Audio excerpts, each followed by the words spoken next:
What's good, y'all? It's KJ here with the Urban Fruit Forest, and tonight we're going to be pollinating a good amount of flowers. You're going to be collecting some pollen too, so I just wanted to tune in for you guys so you guys could come out here with me.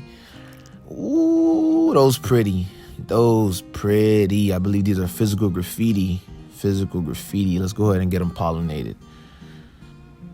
These bugs out here, I should just let the bugs, but these self-sterile. For those of you who don't know, for the most part, most dragon fruit varieties are self-sterile, meaning that they require pollen from another variety in order for it to bear fruit, right? Which is why I'm out here collecting pollen from different flowers, coming with pollen that I had stored from previous nights so I could go ahead and get these pollinated, just so I can make sure that I have fruit.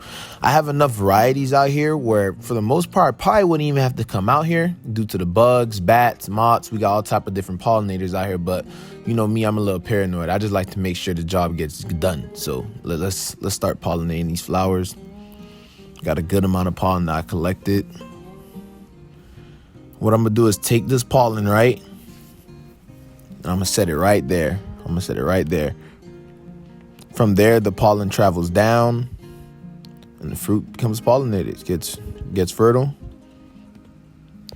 So to pollinate dragon fruit flowers manually, when I don't let the bugs and bats and moths do it, you just need a small brush, right? A makeup brush, any type of paint brush will work. Toothbrush would even work too, right? So when the flowers open at night, all you gotta do is gently brush the stamens to collect the pollen. If you don't know what the stamens are those things in the background. They like tiny little, like, I don't know, like almost like little fingers, I guess. Worms. I don't really know how to explain what they kind of look like, but you see them in the background. That's usually what I use my pollen gun to collect the pollen from. But you would collect the pollen from the stamens, and once you have enough pollen on that brush, you just transfer it to the stigma. In my case, I'm taking the pollen from the brush that I used to take from the stamen, but you use that pollen and you put it onto the stigma of the flower, right?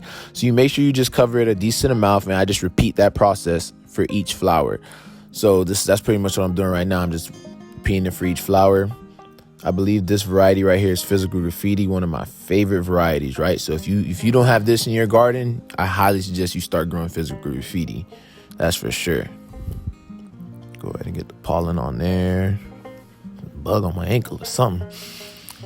All I'm doing is repeating the process. I'm taking the pollen. This is from another variety because physical graffiti is self-sterile, so I gotta use pollen from another variety, cross-pollinate it. I don't know why I just put some of its own pollen on it, but I guess the more the merrier, right?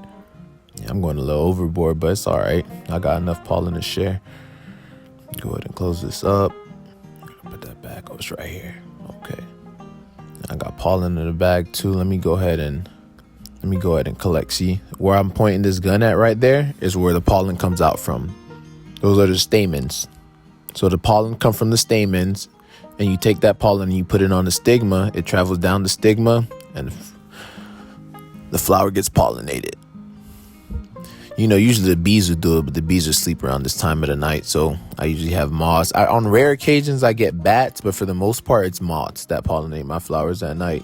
And like I said, there are some varieties that are self-fertile. So for the most part, there's some varieties that are self-fertile, but also not self-pollinating, meaning that the stigma is not going to get any pollen touch. It's not going to be touching those. So you probably still have to come out and pollinate if you don't trust the bugs to do it. But I'm going to go ahead and collect some more pollen. I should be good. Let's get a little bit more.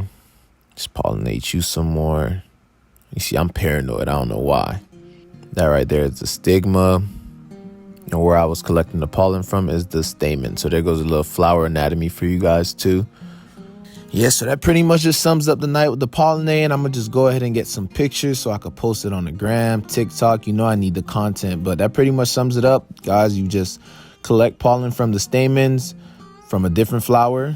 Take that same pollen, put it onto the stigma of a different flower, and that's how you pollinate your dragons. So I thank you guys for tapping into the channel. If you liked what you saw, go ahead and like, comment, and subscribe. I really appreciate you guys tapping in, and see you guys on the next episode.